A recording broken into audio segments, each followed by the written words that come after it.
Hey everybody, it is Sunday, May 11th, and this is a very special Mother's Day episode of Super GameTalk Turbo HD Remix. We're back for episode 11, and as always, I am joined by the man who needs no introduction.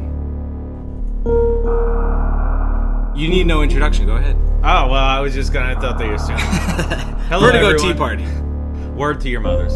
And we're finally back. Who needed the month of April anyway? It was a stupid month. Yeah. I boycotted April. So we've both got new jobs. I've suffered a terrible bout of bronchitis, and so we've finally synced our schedules to come record a new episode just for you special gamer mothers out there that have been tuning in. We probably don't have any mother listeners. Probably not. Yeah, not yet. But we probably do have listeners, a lot of them, tons of them, who have mothers. Yeah, who probably. game themselves. Probably a majority. Yeah, I would at say least. that most people listening are probably gamers who have mothers. Yeah. So feel free to send your mom a link to Super Game Talk Turbo HD Remix. She'll be happy to hear this special Mother's Appreciation podcast. She will be super interested in what we have to say. Yep. So we actually went through, tried to get an idea of the games we've played over the last month. And I have to say, especially on my part, there's not as many as I'd like. It's an embarrassing lack of games played. Yeah, I gotta say I'm incredibly disappointed in Travis, aka Capanius. That said, I have two games that I'm going to talk about. So I've been playing a lot of Let's Tries, so a little bit of little indies here and there, so nothing new to talk about. I've still been playing like Skyrim and Thief and all these other games. So Skyrim, what's that? I know, it's this new game by Bethesda. You might want to look into it. Indie it's studio. really good. Make sure to get it on console because you don't want those stupid mods. Yeah. But so the first game I want to talk about is Dark Souls 2.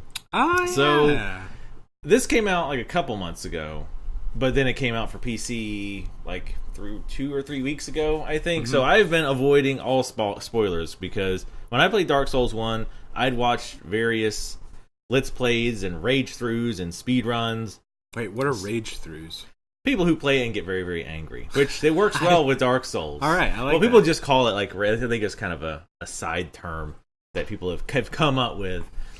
It's kind of this took off. But so I knew a lot about Dark Souls. There was a few areas like Ulasil and the Painted World, which were totally new to me. So that was like, oh yeah, I have no idea what's around the corner. But for the rest of the game, for the most part, even with my really horrible memory, I knew, I need to turn right here. There'll be a bonfire. Oh, this boss is coming up, and I know what I need to do there.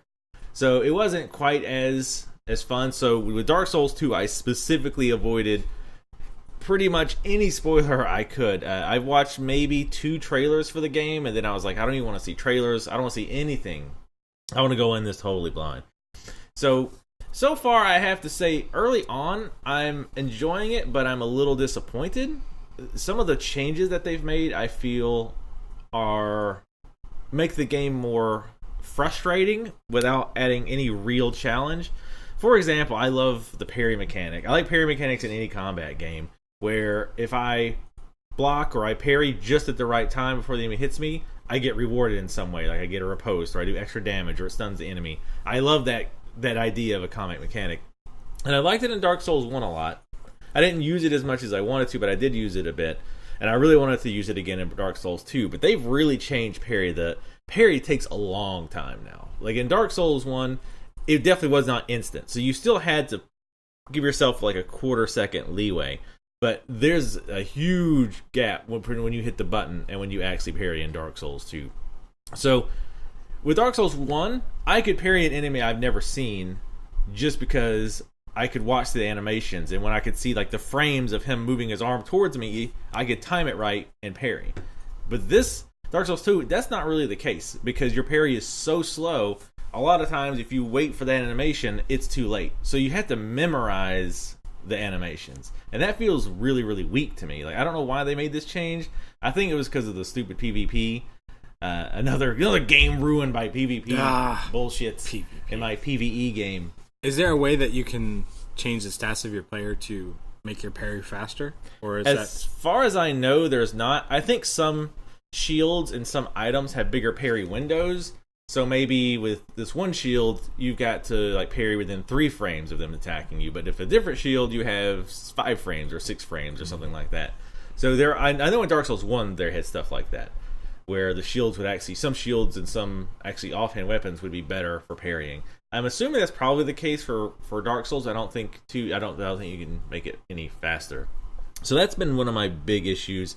Another is in the first game, well, when I say first game, I mean Dark Souls. I know purists out there are like, Demon Souls was the first game, actually. It's like, yes, I know, but I'm going to call it the first game, and you're going to get over it.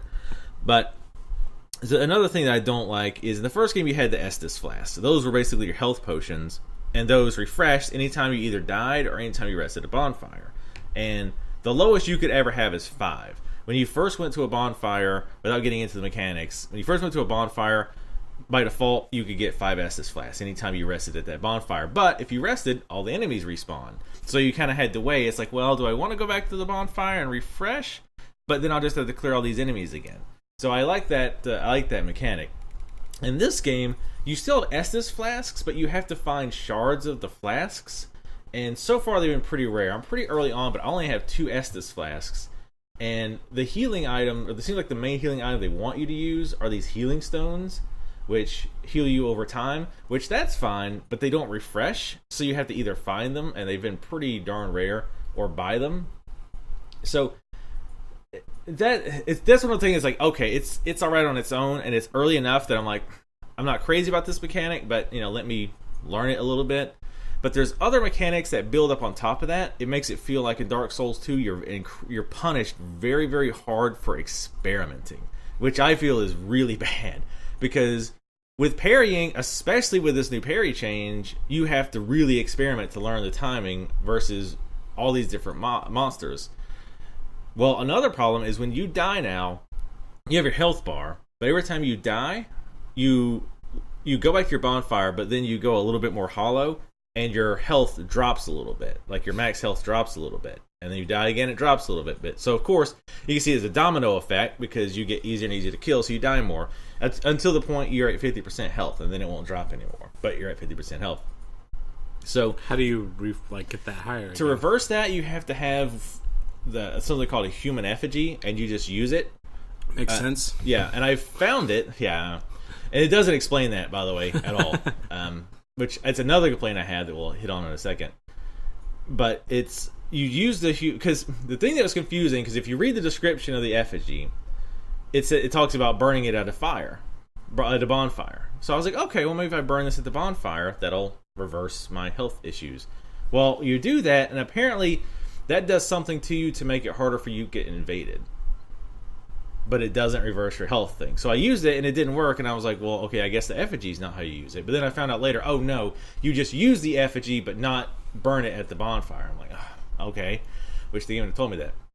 But, so you got this mechanic that punishes you on every death, that you have to use a hard-to-find item that I'm assuming is expensive. I don't think I've seen anybody who sells one yet, but I'm assuming they're probably expensive. And you got this big parry mechanic change.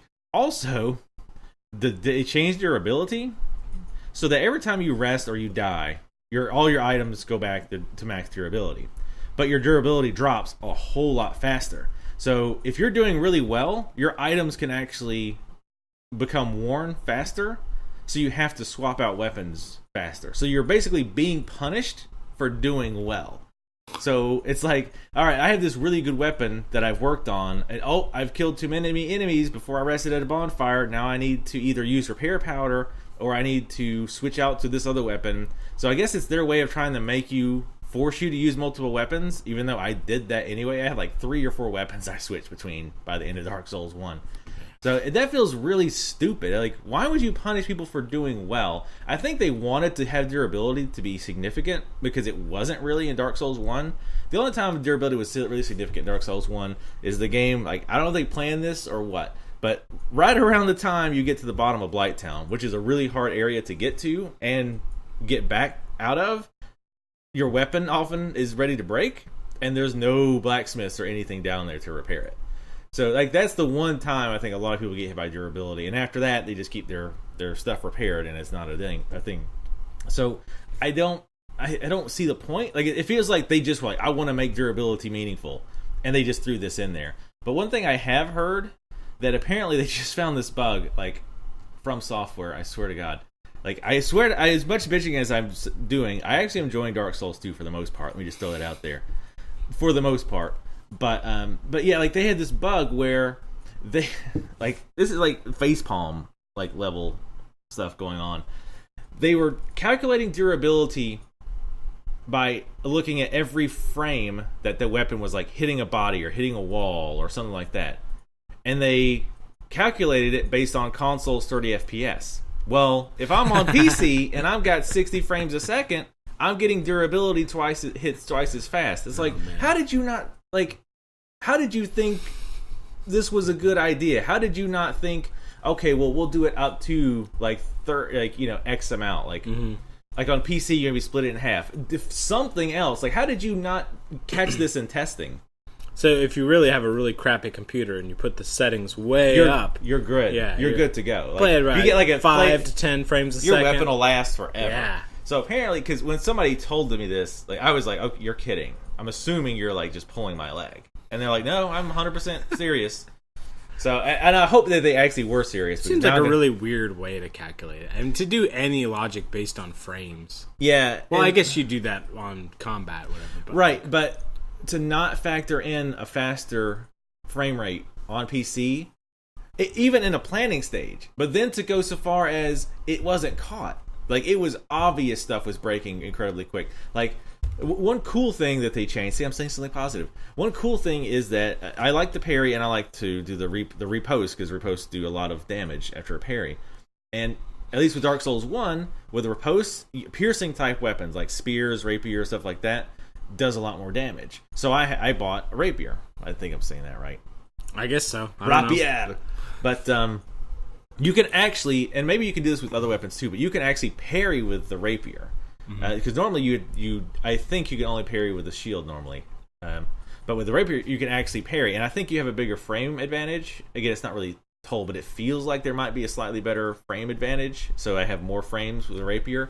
So I was practicing parrying like by bonfire, just going out, fighting the same enemies, trying to get my timing down. And I parried maybe 10 times, and the weapon was like, oh, the weapon's about to break. And I was like, really? So I was like, I parried one more time, and it was like, it broke. I was like, are you kidding me? So I'm hoping a lot of that is due to this frame rate issue. It also explains why people who are playing on console were like, oh no, the system seems mostly okay. But then people who PC were like, God, this is awful. It's like my stuff's breaking like almost immediately. And so do you find with a higher frame rate it's harder to do parries? Because if it's limited by like you have to do it within these 3 or 4 frames. I don't think, well, I kind of explained it as frames. I don't think it probably is frames. It's probably more like seconds. Yeah. So and maybe it is frames. I don't know, but like, well, I know that's the way some like combos are in fighting games. Is that in order to keep your combo up, you have like very frame specific. One frame links, and they're very frame specific. And so I always wondered how like a higher frame rate would screw up timings for people, because I'm assuming those console fighters all run at the same frame rate. I guess 30. Yeah. I'd imagine, So I guess if you had frame links going from a 30 to a 60 frame per second game, that would significantly make it harder. Yeah, I don't feel like it's harder than it was in Dark Souls, but then again, I've played Dark Souls 1 mostly on the PC. Yeah. And I used a mod to unlock the frame rate so it would go higher. And I didn't. So the only reason I'm noticing it's harder is because the timing is so much different. Like, you have to do it so much earlier. But other than that, it doesn't feel like it's any more difficult, at least when it comes to like, measuring how many frames you have to block. But anyway, all of that just comes together to an experience. Like, the durability hits, the health point hits, the weapons breaking super easy, your health items not replenishing, other than the Estus Flask, which I have like 2 of. all of that combines to an environment where I feel like, well, I don't want to experiment. I don't want to try to parry because my health is already low, and if I mistime a parry, oops, like, well, there goes half my health, or there goes, a quarter of my health. It's like, well, I can't replenish it because I've only got 2 Estus flasks and a few of these little health rocks. So I feel like I'm just falling back into doing the safe thing, like just waiting and attacking, and it's not as fun because I feel like with Dark Souls 1, yeah, it was rough and enemies were tough, but even with 5 Estus flasks, you have a lot more room to like experiment and say, oh, well, I got hit a few times here, I'll use 2 Estus flasks or 3 Estus flasks. Like, okay, well, now I need to go back to the safe stuff. But now it's like, well, I don't want to parry because I've only got 2 Estus flasks and almost no health, so I don't feel like I can that game experiment needs like an arena DLC, like where you basically just say, like, I have this weapon, set up this enemy, fight him, and then fight him again. I thought about that on Dark Souls 1, where I would like to try different movesets and whatnot, because that's one of the awesome things about Dark Souls 1, which I've said a few times is probably one of my favorite games of all time, is that the weapons are mostly different. They have different movesets, and people have different... I mean, there's obviously those weapons that kind of float to the top heap of these are considered the best weapons, but it's a pretty big selection of weapons. It's not like, okay, these 2 weapons are the best in the game. There's some people, like I personally, for example, people who play Dark Souls 1, I love the Silver Knight Spear, I love the Ayato, and what was the other thing that I used? The Scythe. I really like that weapon, and I really like Rickard's Rapier. And there's like one other weapon. Like there's so many. Like that became an issue for me. A good issue was that I had all these cool weapons that I liked and enjoyed using, and I couldn't figure out which ones I wanted to use. Which, like I said, that's a great problem to have because they were all different in different ways. Like, well, this weapon has more reach, but it's slower. But this one's really, really fast, but it's got a short reach. But I can really, spam the attack, and it's good for these specific scenarios. So I really enjoyed that aspect of Dark Souls 1. And I haven't really had much experiment with the weapons themselves yet, Dark Souls 2 yet, so that remains to be seen. But like I say, overall, I'm enjoying it. There's definitely some big changes that I feel are more, like I say, more tedious than like, oh, this game is more challenging now because of this. It's like, well, now I'm just going to do the safe stuff because I can't really mess around a whole lot because I'll be severely punished for doing so. And that's not, to me, that's not fun difficulty. That's just a-hole difficulty. Yeah. But now, do you feel like, this game ever had a shot of, it's very high expectations coming off the sequel to your favorite game of all time. Yeah, and I try to keep that in check, and I try to understand. That's why I've tried to, and I'm still not like book is closed on these issues. Maybe there are things that I'll eventually like. Probably not, but at least some of them I will probably at least be, well, okay, I see why they did this, I can tolerate it. Like especially once it gets fixed, the durability thing, I can be like, all right, well, maybe I could see what they were going for there a little bit. But like I said, try to be open-minded about it, because I don't want to be those people like, they changed this and I'm going to hate it regardless because it's different. I want to be like, okay, I gave this an honest shot, and I feel like it's crap. So, like I say, so far I'm enjoying it. The world is pretty cool. A lot of dialogue, and I'm interested in finding out what's going on, because Dark Souls is very much about like not giving you the story. It's like, here's little bits and pieces, and you have to like read item descriptions and do special things and talk to people and kind of put things together yourself, which I think is pretty awesome. And then once you do put it together, or read other people who've put it together, which is what I usually end up doing, it's got a really cool, if not incredibly just dark and morbid story that's really good. So I've been avoiding story spoilers too, because I want to kind of read it and figure out what's going on story wise. But speaking of positive stuff, one big change they made that I absolutely love is that before you had to get about halfway into the game, and then you got an ability which you travel between some bonfires, but right from the start you can warp between bonfires when you get to a bonfire. I absolutely love that, because it saves. Now some people might argue is like, oh, it makes the game too easy because you don't have to run back and forth. That's true, but it also saves a lot of like just boring running back and forth from one place to another. Yeah, if it saves on tedium, I feel like that makes sense. With Dark Souls, the thing is, like, when you think of a regular RPG like Skyrim, imagine they took out fast travel. Once you're a little bit into your specialization, whether it's magic or one hand or whatever, traveling isn't difficult, right? Like, you're going to run into spiders and wolves and maybe the occasional troll that you'll just... Crabs, though. Yeah, those mud crabs. But, like, so it's not difficult. It's just they either run at you and you just ignore them, or it's like, I have to kill this stupid spider. It's always funny when you hear the music start, the combat music, and you don't see anything. It's like, what? Oh, it's a mud crab. Oh. But with with Dark Souls, even because I've seen this happen to people, and I've had this happen to me, where you get decent way into the game, you got good armor, you got you're getting to get the feel of it, and then you end up going back to Firelink Shrine, which is basically the newbie area, and you're like, this is pissant mobs, and you run through and you make a mistake, and they just completely annihilate you because they're still tough. I mean, you can take them out if you pay attention and take your time, but at that point, you're just like, I'm just going to run through these and R1 my way through it, and you can easily get overwhelmed if you get sloppy. So I can definitely see the argument that because travel is still not necessarily trivial, even when you become more powerful, it's still kind of tedious. Yeah. So it's nice to be able to go, I need to go back to the blacksmith. Well, that's going to be a 15-minute run. Yeah. So that is pretty cool. I like that. I feel like the designer's dilemma going from Dark Souls 1 to Dark Souls 2 is that, like, Dark Souls 1 was very mechanically dense. It's just like had all of these, like, when you don't play Dark Souls and you hear two people talking about Dark Souls, it's like another language. Like, they're talking about with flasks and hollow and all this bonfires. Like, good for you, man. That's cool. That sounds great. That sounds like a fun game. But it's like me when I listen to you talk about Forza. I'm like, that sounds interesting. Those things that you're saying. Yeah. Oh, okay.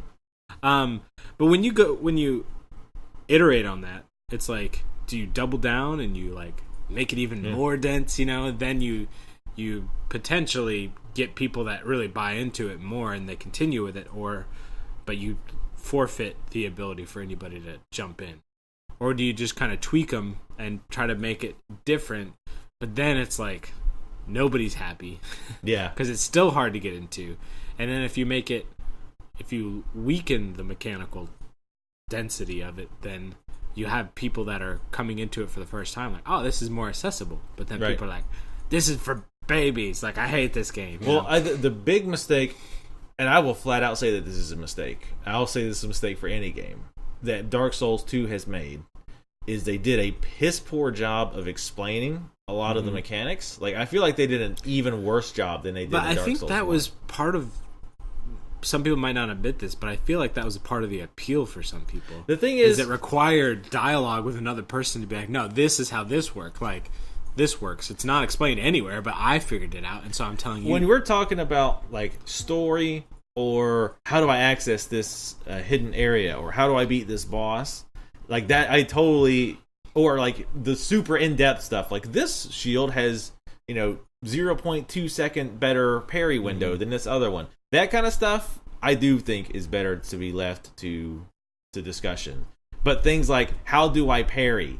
Like, or how do I reverse my hollowing? Like, how do I create a new game? Yeah, like very simple things like that. Like, understanding my big thing is you need to describe how your game works, the mechanics of your games. Now, how I use those mechanics and how to use them efficiently and in the most efficient manner, leave that to me. I'll figure it out. You don't need to tell me, there's 3 enemies ahead. You should try to pull them out one at a time. Like, let me figure that part out. But when it comes to, hey, looks like you've lost, half your health because of hollowing, we should probably tell you how to actually reverse that, like, in some way. Like I said, even the item description of the human effigy didn't tell you about just using it to reverse that. It told you about throwing it into the bonfire in some vague story-esque terms. So I think they did a really poor. They did explain some things, like they changed the jump mechanic, because the jump mechanic in the last game was abysmally bad, and it's still not really good, but it's better than it was. And there's other things they did explain, again, the very, very basics, like backstabbing, R1, and they might have explained parrying. I mean, I already knew how to parry, but it's kind of things I was taking note of, because I thought, okay, they'll probably do a better job this time of explaining. I mean, they did an okay job, I think, in Dark Souls 1 of explaining most mechanics. Now, some of them weren't just flat out press R2 to block, or press R2 to parry and time your attacks. But some things like you would have to read the item description and you go, oh, okay, this is what this does. Or if you're in the start menu, it tells you hit select and it'll tell you what the various stats are. So it gives you the tools to find out in game what those things mean. Mm-hmm. But Dark Souls 2 seems like it didn't do. It really dropped the ball on some of that. Like I say, the human effigy is like a really big one for me because I was like, how the hell do I do this? And apparently there's a lot of other mechanics they've changed, which I don't even know how they would have told you. For example, in the Dark Souls 1, to find out if there was a hidden wall, like they have illusory walls, and you can hit them and reveals a passage. Mm-hmm. So I've been like smacking walls and shit, which first of all apparently also seriously damages your weapon. But secondly, somebody's saying, oh, no, now you walk up to a wall and you'll get a prompt for A if it's an invisible wall. I'm like, well, that would have been nice to know, so I wasn't smacking every wall. But, so, like, little things like that I would liked to have seen be a little different. But, yeah, overall, like I say, despite all the complaining, it's enjoyable. Usually, I find that the more you complain about the game, the more you're enjoying it. So. Or the more, it's kind of a compliment that you're willing to give specific complaints about a game. How many hours have you put into it so far? Not a lot. I think maybe about 3 to 4. Okay. Not including the time that I just logged in to just practice parries and whatnot and try to learn some basic things. But like I said, yeah, I'm enjoying it most part, but like it just feels like a lot of changes are just totally unneeded. But as I say, and I've talked to other people, and a few people were like, yeah, the beginning sucks pretty bad. Like it's kind of janky, but then janky. Okay, that's janky, but like on the next level. Right. But and I'm like I say, I'm getting used to it, and I feel like I'm like okay, kind of learning the parry windows a little bit better and whatnot. But it's enjoyable. I'm really wanting to play more because I wanted to get more into the meat of it. Where I'm getting myself to the appropriate level, and my weapon's pretty powerful, and I'm really learning it, and I'm really like I've gotten to the first or second and third boss, so I can really get a feel like okay, this is what it's going to be like for the rest of the game. And I've heard mostly positive, even from hardcore Dark Souls 1 fans. And those are the people who are probably going to be like, oh, this game was terrible. This was a shit game compared to the first one. And I've heard, mostly overall positive. So that gives me hope that it's going to be good. Cool. Going forward. The other game that I was going to talk about was Burial at Sea Episode 2. Yeah. That game that you still Well, I mean, it's not like we were going to be spoilery with it anyway. Well, no. I haven't played it yet. Right. Because I'm a loser. I don't think it's a spoiler to say that you play as Elizabeth in this one. What? Yeah, I know. Yeah, I didn't know that. It does tie up things pretty interestingly. Mm-hmm. It answers some questions. As always, of course, it's going to leave a little bit more questions. But I think it ties things together. And sometimes I wish we could be spoiler, which again, I guess doesn't matter since you haven't played it. Yeah. But there are some things that like I hear people say about the ending, and I like that's not what the ending was like. Obviously not about. This was not like, oh, you interpret it different. It's like, no, that's not what happened. Yeah. But I found I was getting kind of rushed near the end. Like I kind of just wanted to finish it, but I think that was more my personal just kind of mental attitude going in, because I kind of had the impression I'm going to play this and just beat it in one sitting. So I think I kind of sabotaged my own brain on that one. So kind of when I was getting to the end, I was like, oh, come on, it's still going. So I don't blame the game for that at all. I just blame myself for like going, no, I'm going to finish this in one sitting. See, I'm kind of reluctant to start it because I know that as soon as I beat it, there will be no more Bioshock. Yes, that was pretty depressing. It's like this is it. Yeah, that was sad. Like going through the end credits and all that, it's like this is probably going to be the last Bioshock game ever made until it gets rebooted in like 20 years or something. They somehow kickstart it or whatever the 2034 version of Kickstarter is. Probably Kickstarter. Yeah. But yeah, that part is sad. Like that is depressing because I really like the series, and despite all the hipsters hating on BioShock Infinite now because it's cool to do, I enjoyed the game. I thought the gameplay was absolutely weak, but they fixed that with at least episode 2 because they actually told you how to use the weapon wheel this time. Yeah, they included it in episode 1. Right, but they didn't say anything to you about it. It was a secret. I discovered it accidentally. Wonder why that? Like, why? Like, that had to have been a mistake. There's no way they were like, we're going to add this, but we're not going to tell you about it. I wonder if they felt like adding it was an admission of, like... faults? Yeah, we screwed up. Like, which they did. They did screw up. Yeah. But I wonder if that's why they were more silent about it. I don't know. Yeah, well... So, is there a way to mod Bioshock Infinite to have the weapon wheel? I bet that question has been asked and hopefully maybe answered. Because I wouldn't mind playing through it again, but with like tweaked weapons and letting me carry more than 2 friggin' weapons at a time. Mm-hmm. But that was my number one complaint with Bioshock Infinite by a long shot, was the weapon limitation and just the weapons in general. Like half of them feeling like they were just like other weapons or just really, really weak. I also felt like the upgrades were too expensive. Yeah, like, upgrades were super expensive. It forced you to like really key in on the guns you wanted to upgrade, and then if you made a mistake, it's like, well, you spent all that money on it, and it's like not really like you don't want to like start over with the base version of a weapon, because the base version of every weapon is like terrible. Like they're very weak. Other than, I'd say there was like 3 or 4 weapons that were like really good right out of the start gate, like the hand cannon, I think it was, the sniper rifle. Yeah. One of the rifles, like the assault rifle as well, I think was pretty darn good by default. But yeah, I get what you're saying, and I kind of, on some level, I'm okay with, because it cost money to upgrade your plasmids too, I think so. Because if that's the case, then like, well, now you have to decide guns or plasmids, which on the surface seems like a good idea, but it's one of those things, like you say, well, if you buy it and it turns out not to be any good, it's like, well, I wasted all that money, and you can't really experiment with it.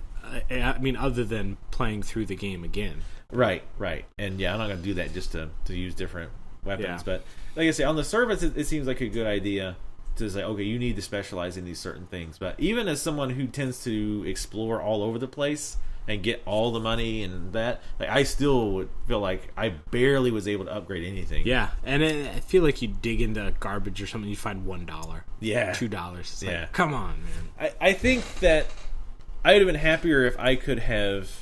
I think a good heavy medium was if you were pretty thorough in your search, found like 90% of the money, like maybe fully upgrading like 3 weapons and like 2 plasmids, 2 to 3, like 2.5 plasmids, would be kind of a happy medium between, okay, you have these other weapons for when you run out of ammo or for particular situations, but these are the weapons maybe you want to use all the time. And because the ammo doesn't drop that much, you can use the extra money to buy the ammo for it. But yeah, I feel like tight money I'm okay with, but it felt like too tight. Like I really couldn't get into like, geez, that upgrade sure looks great. Maybe in 3 hours I'll have enough money for it. And by then it's like, oh well, game's over now. So yeah, they were pretty expensive. The stealth aspects are interesting, especially because Elizabeth is wearing loud ass high heels. And I'm like, that's pretty impressive. Like you're sneaking up on these people, walking on these wooden or stone floors, clop, clop, clop, and the guys are just like clogs. Doo-doo-doo. Yeah, it's like being snuck attacked by a tap dancing squad. Yeah, but yeah, it was interesting. And it was fun. It's kind of interesting that a DLC is adding mechanics. That's not very common. I agree, and I was hoping you'd talk longer while I drink my water. But that's all I have to say. One issue that I had with this whole series, with Infinite Plus, I mean, is it has that issue where it's like, oh, you need to go into Bertram's stores of savings or whatever, and you go in, you kill the enemies. You grab whatever it is, and oh look! All of a sudden, there's a bunch of enemies that flooded into the room, and you have to kill them coming back out again. And that happens over and over and over again. It just becomes so just gamey. That's the term I always use for anything that feels like I know what's going to happen, not because of the story, not because of the setting, not because clues given by the game or by logic. Because the programmers every time they do this, I know this is going to happen. Like Doom 3 had that problem in spades, where I find a secret area. Well, as soon as I pick up the super health, monsters are going to spawn. Oh, yep, there they are. Nope, that door. I open this door. The room's empty. Gee, I wonder if enemies are going to pop out of the the side of the walls. It's predictable design. Right. Like, you just get into a groove where you know what the designers are doing, and there's kind of a dialogue, or not a dialogue, but there's kind of a back and forth between the game and the designer, and the designer's just continuing to be predictable in his decisions. And so, I don't know, I feel like game design, especially in the concepts of, you know, enemy placement and how, like, your objectives tie to the narrative, and, like, you have to basically put in these encounters somewhere. Like, you've got to fight enemies because that's the game part of it, and then there's a story part of it. And so basically there's just the designers are shoehorning in combat encounters in between the narrative beats. And so I think there's not enough said by, like, reviewers and critics on I guess interesting design for the placement of these combat encounters, because I feel like oftentimes it falls into a groove of, like, I go in this thing and then, oh, look, it's more people. Like, I don't know. Yeah, so I think one of the issues and the reason we see this so much in Infinite is because in Infinite, especially with the DLC, there's often, like, hub areas where you end up going in through in and out of frequently, and because a lot of the games, it's linear, obviously, but then it's linear to a point. It's like, okay, now you've got like 3 or 4 different areas you can go to, and then you come back to the central area once you've gotten all the key pieces to form the key, and then you open the door and you move on to the next area that's the same way. So I think what ends up happening is they're like, well, we don't want it so that you clear that hub areas and now forever for the rest of the next 30 minutes to an hour. Anytime you come back in here, there's no enemies you have to deal with.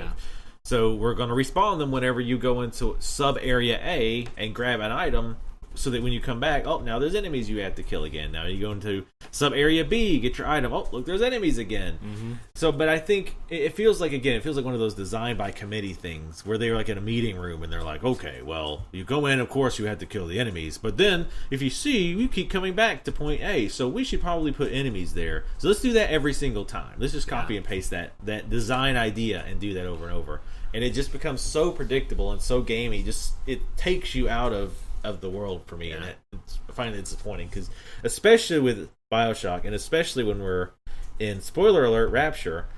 Oh no! I know, right? God, it's like I really love that whole world, and I love that setting, and I want to role play, man. I want to role play my character. No, I don't actually do that. But I really want to get immersed into that world, and then when that kind of stuff happens, it just sucks me. Yeah. I'm playing a video game right now, So one of the games I actually like that it does that same thing but in an interesting way is the original, like the first 2 Resident Evils for PlayStation, because you're in this mansion, or you're in this police department, and there's an understanding that when you go into a new room and you kill a zombie, it's like, all right, that room's safe now.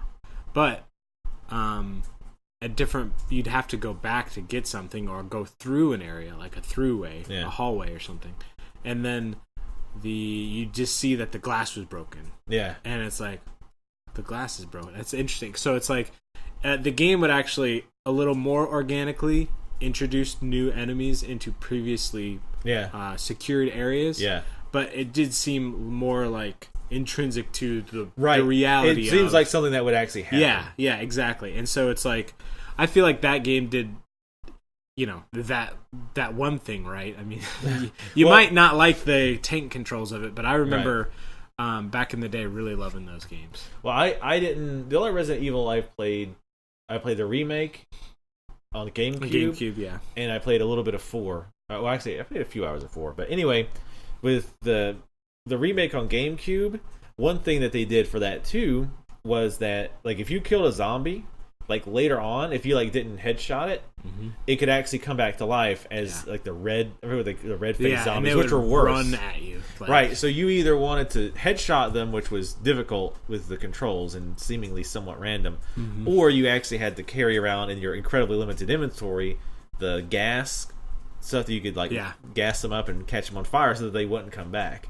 So that's a very interesting take on that mechanic, as opposed to saying, all right, well, as soon as you pick up this item, these enemies are going to spawn and then run into the room. But that's something you can really no only reason. do with the fiction of zombies. Like, if it was any other enemy, then you'd presume them, like, when they go down, they're dead, you know?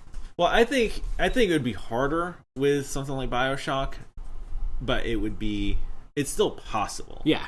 I mean, you've got the people, you got like Ken Levine and the rest of the Brain Trust over there. You guys could have come up with something other than these guys randomly decided run into this room, run to the little X's on the floor, and stand there and wait for you to come in and kill them all.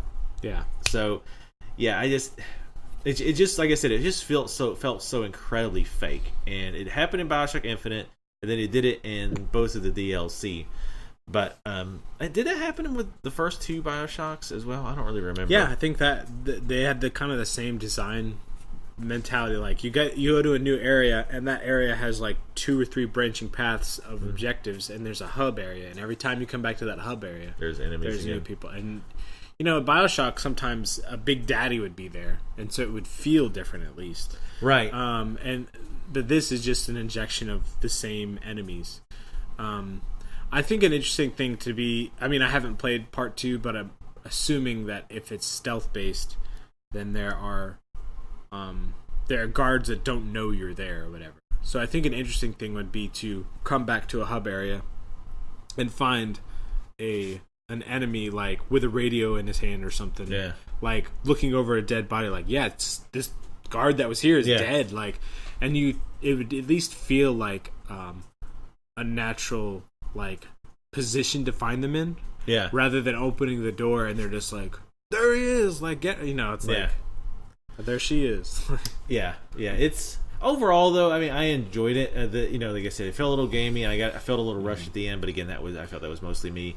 But I feel like it was a good wrap up to the story, and a good like wrap up to BioShock as a franchise. I mean, I say wrap up, like I'm glad it's ending this way. I don't want it to end. Yeah. Like, I'm one of those people who's like, no, I like it. Keep going. Like, let's make some more. At least we get to play something in the context of knowing that this is it. It feels like it's easier to have a little closure then. Right, yeah, then it just like, well, this is over. Like, I guess happened with the Firefly or whatever. It's kind of like when you go to a restaurant that's closed, that's one of your favorite restaurants, and it's just you never had the ability to have that last meal knowing, this is it. Like, this is...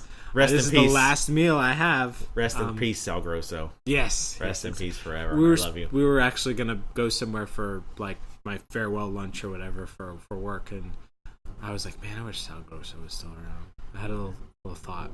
Yeah, Sal Grosso is a Brazilian steakhouse. And Brazilian steakhouse is just a nice way of saying all the nice meat that you can possibly shove into your face. Yes. My God. Served to you by people on skewers that are just always... orbiting your table, so much meat. Yep. There's always Fogo de Chao and Fire Brazil. Isn't Fogo de Chao like $50 though during it's dinner? Crazy. It's just... I mean, as much as I like nonstop meat, it's $50 is a bit much. But yeah, overall, Burial at Sea 2, I enjoyed it. And I feel like I liked it more if I didn't go in with a stupid idea that I'm going to beat this today, like, no matter what. Well, now I know that, so I'll probably I would not. I would just go in and say, up. you know what, I might... Because I tend to take longer to beat games than people do anyway, because I tend to explore, like, every nook and cranny, even though I still miss stuff.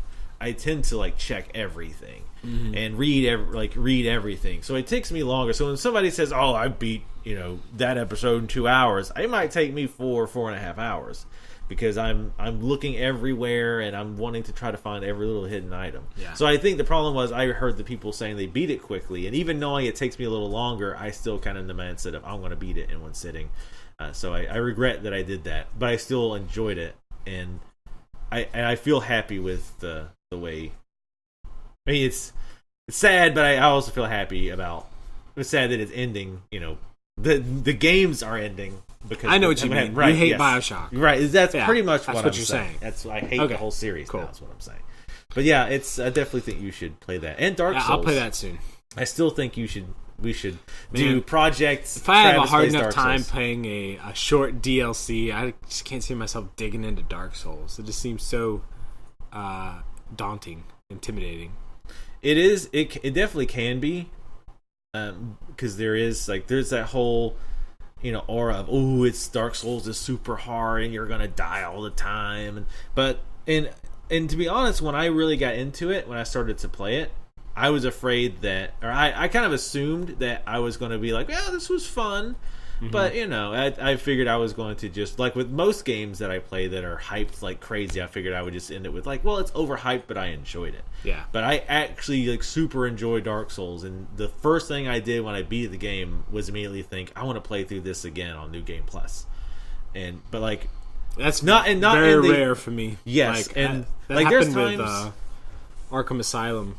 The first time I played that, I was like, I finished and I'm like, I want to get everything. Yeah. I just went around and got every single power up. Yeah, a lot of times I'll think I'd like to play again, like on a different difficulty or whatever, but it's kind of like a vague thought. But like Dark Souls was like, I want to just keep going. I don't want to stop. Because once you beat the game, like it kind of does the credits, and it starts you over back in the beginning intro for the New Game Plus. So it's like even more tempting to be like, let me just play a little bit longer. And then 3 hours later, it's like, damn it. But and I don't want to overhype it and over prompt you to play it, because then I'm afraid you'll play it and it's like, oh, this is overhyped. Yeah. But I definitely think it's a game that all gamers should at least put a few hours into. Like, even if you don't beat it, like if you've played it enough to like understand the base mechanics, the bonfires, how the combat works, all of that, I would say that would be like enough that you understood the mechanics, not that you put like 50 hours into it and did every single little thing, or even beat the game. Like at least beat, say, like the first like major boss or something like that, which is not really that far in, but definitely think you should consider it. It's on my Steam library. It's half the rest of Steam's games. Yes. Gabe has less games on Steam than you do.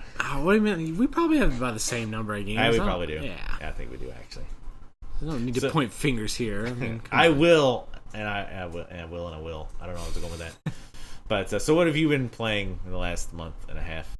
Well, the first game I wanted to talk about this week was I just purchased MLB The Show, the only baseball game you can play this year. MLB 2K is officially out of the running. So wait, is that actually true? Did they stop making those MLB 4Ks or whatever? 2K, yeah, 2K, I think 4K, whatever. Yeah, I think same thing. I'm pretty sure. I know that it's the only baseball game on next gen systems, so there's nothing on Xbox One. So, and according to you said that those other games, the MLB 2K, those are crap, right? According to both me and everyone. Oh, okay. Yes, those MLB 2K games are not considered worthwhile at all. Which is kind of unfortunate from the standpoint of, I guess parity between consoles, but if you want to play baseball, generally, it's been known for the past several years that you should get a PlayStation system.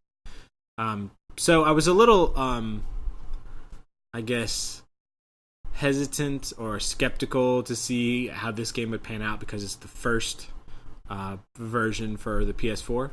But they had a version for PS3 as well, right? Yes, okay. Yes. And so it's kind of interesting the way they did the release cycle for it. Normally baseball games come out in March, so they come out right through during spring training, and that's what happened for PS3 and the Vita versions for MLB 14. But the PS4 version got pushed back to to May 6th, and so at first I was like, oh man, but I think the reason is they said straight up, we need more time to finish this, and they took the time, and it worked out. It's really good. I mean, there's still some minor issues with some of the stitching of the animations, kind of like how some of the animations are a little herky-jerky at moments and some weird stuff happens, but for the most part, the actual gameplay and what's going on is really solid. I've had a couple of odd plays that are just kind of odd. I almost posted them last night, on the great thing about the PS4's video share feature is that you can post glitches, so I might do that. So what happened, for example? One of them was I did an infield hit where the pitcher had to run towards first, and generally what happens in that case is that if the pitcher and the first baseman are running towards the ball to get it, the second baseman will have to go back and cover first base, or no, actually the first baseman will come in and the pitcher will run to first. You'll have to give Travis. You have to Yes. give him a little bit. He doesn't know much about baseball. He's Sorry, baseball noob. Sorry, I'm really new to this sports ball, but Sports ball. so the first baseman will field the ball, and then the pitcher will be running towards first to actually cover the base. Yeah. And in this case, the first baseman gets the ball, and the animation for throwing it as hard as he can gets played. Oh, yeah. And then the ball, like, kind of in a really slow arc, comes out of his hand. And the pitcher is just running straight towards first, and the ball is right behind his head. Yeah. And he manages to turn around and catch it perfectly. He's just showboating. That was intentional. He's just like, whatever. It's just, yeah. And so it was a little unbelievable. And then there was one play where it was supposedly the baseball, the catcher didn't catch it properly. And it was a pass ball, but there was a runner on third, so he went home. But I watched the replay, and like the catcher, it didn't even touch the catcher's mitt. Like he had it down, and it hit him in the chest, and like then went off, like not even close. Like it didn't like bounce and stop. Yeah. Like it ricocheted off into the dugout. Like I was like, great. Like so, both of these weird plays worked against me. So far, I've only played like 3 full 9-inning games, and I'm in spring training for my franchise mode. I've also played a little bit of they call it Road to the Show mode, where you create your player and you give him attributes in the position he wants to play, and you actually have to get scouted and work through the minor leagues, and like you play as that person. So like, if you're in the field and you have to field things or whatever, or you play through all your at bats. So, if you're playing shortstop or something, the ball is coming to you, so you got to field it. So you just play the moments. Oh, okay. That person. So if you're in left field, you don't sit there and wait. Like no. God. Okay. You play That the would fielding suck. moments where the ball comes to you, or you're involved in a play somehow. Right. And then you play your at bats. Right. I didn't get too far on that mode, but I've just been playing franchise mode with the Braves, my favorite team. I couldn't tell from the Braves hat that you were wearing. That I often sport in the summer. So the first thing I thought was kind of weird is when you first boot up the game, like it has this completely binary option. Like, are you a noob or you're a veteran? And I felt like I was somewhere in the middle, like because like the noob option was like automatic fielding, automatic base running, like a lot of things that are just completely automatic. Yeah. Like I don't even want to control my fielders. It's like, come on, I want to be able to run to the ball and catch it, Yeah. And then veteran was like, you've played MLB The Show every year, and we don't need to tell you anything about how it works. And so I'm like, man, I've been out of it for like 3 or 4 years. Like I hadn't played the show in a while, and so I could have used a refresher, but I didn't want to say automate everything. Right. Like, yeah. So I kind of I felt kind of in the cracks there, I guess, on the usability standpoint. But I decided to just choose the veteran mode and figure out what I need to do along the way. A lot of the kind of the nuanced controls that I know are there, I still haven't learned yet. Like, you can control infield depth and where your outfielders are playing. You can do shifts. You can do anything. Like, you can straight up manage your team. And I haven't kind of dug into that stuff yet. Luckily, I've been playing the Braves spring training, so I'm not really worried about the success of my team. I'm using spring training for what the players use spring training for. So, is there an option that says, like, maybe you choose veteran mode, but then you go into the options and say show tutorial hits? Because a lot of games have that option, like a checkbox. Yeah, I think so. Okay. So that's there. You can have sliders and binary settings. You can tweak your own custom difficulty for everything. I need to go ahead and do that. The only thing that's just like, I just really hate super verbose tooltips, and it's like that. It seems like that had that in there, but it's got live roster updates, so it's just like, do you want the current roster? I was like, yes. But the weird thing is I still haven't figured it out because I said yes to get the current roster or whatever, and then I started spring training, and one of the pitchers, Chris Medlin, is in it, and he's like ready to start. And so I don't know if that, like, I know that in the middle of spring training, Chris Medlin had an injury, and he's not on the active roster anymore. So I'm wondering if, like, that happens when I get to that point or not. Like, or because if it is the current roster, does that mean it's the current roster of that day? Right. Because it's hard to figure out. That'd be cool if it was. Another cool feature that's added this year that, in my opinion, should have been around in all sports games is the ability to export your save and to import it into the next year's. Oh, yeah. So it has that ability. So MLB 15, I'll be able to continue my franchise mode. And there's also, I don't have a Vita, but I'm kind of on the fence about it. There's cross-save compatibility, so you can continue the same season for the Vita. Yeah. I'm surprised that wasn't the kicker for you. I'm surprised you're not showing me your new Vita right now. Well, I mean, they're $200, so it's but kind it's of a baseball game.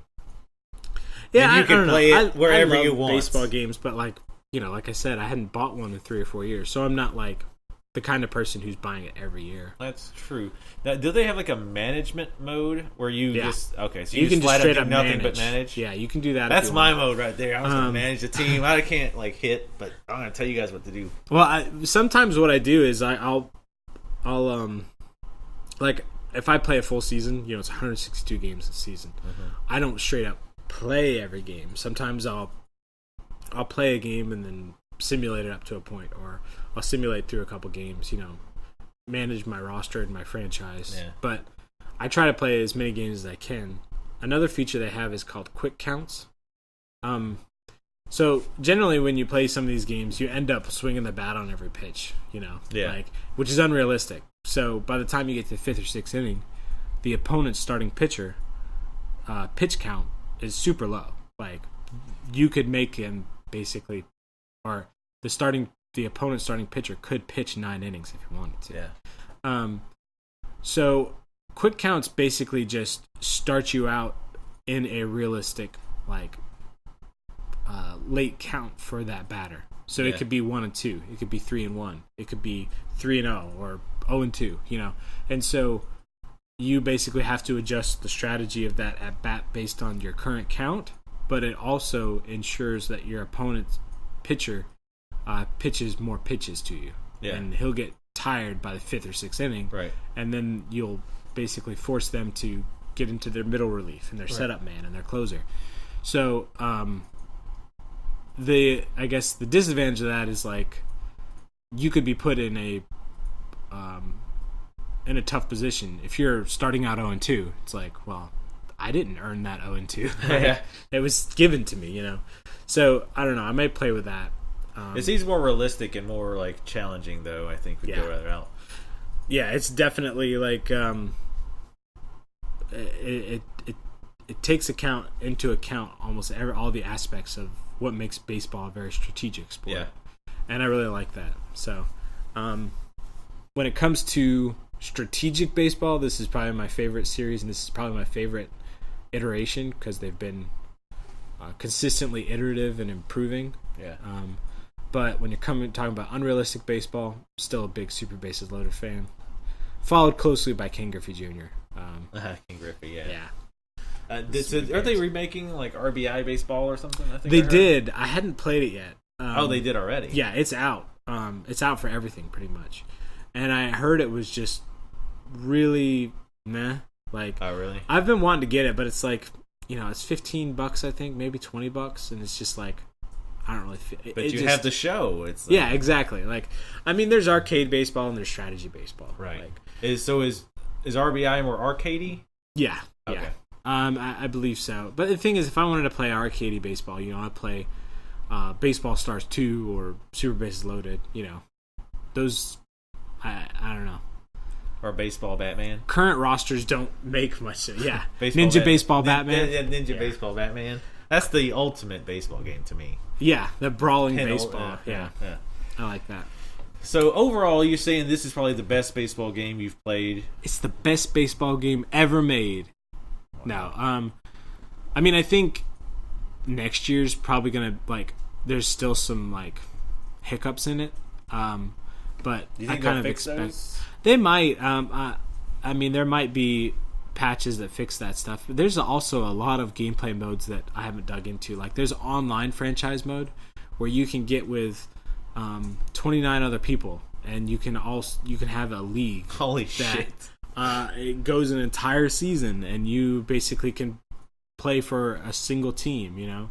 That'd be crazy. Yeah, that'd be cool. But man, they get enough people to do it, and then like not have somebody drop out. Yeah, I think the commissioner has the ability to force simulation of games if somebody doesn't show up. Yeah, and even relinquish control of a team. So they've give you controls in place to kind of avoid the inevitable things that will happen. Because I'm sure people are like, "Oh, I couldn't make it in time," But it's funny thinking about people getting like the same kind of people that get upset about you not showing to a raid. Like, you got to be there in time to play the baseball game. Like, you got a schedule to follow. We put this week. How many rain delays can we can take in this? Yes. We got to play this damn game, man. Come on. That would be cool though if you could actually get like 28 other people who like you knew were going to be there and like play out a full like thing. That would be pretty I'm sweet. sure there are leagues that exist that get full, especially. I think there are, people that play for prize money on that stuff. And I think that's what motivates people is if you have a like if you have to put in if you on have it a pot, or something.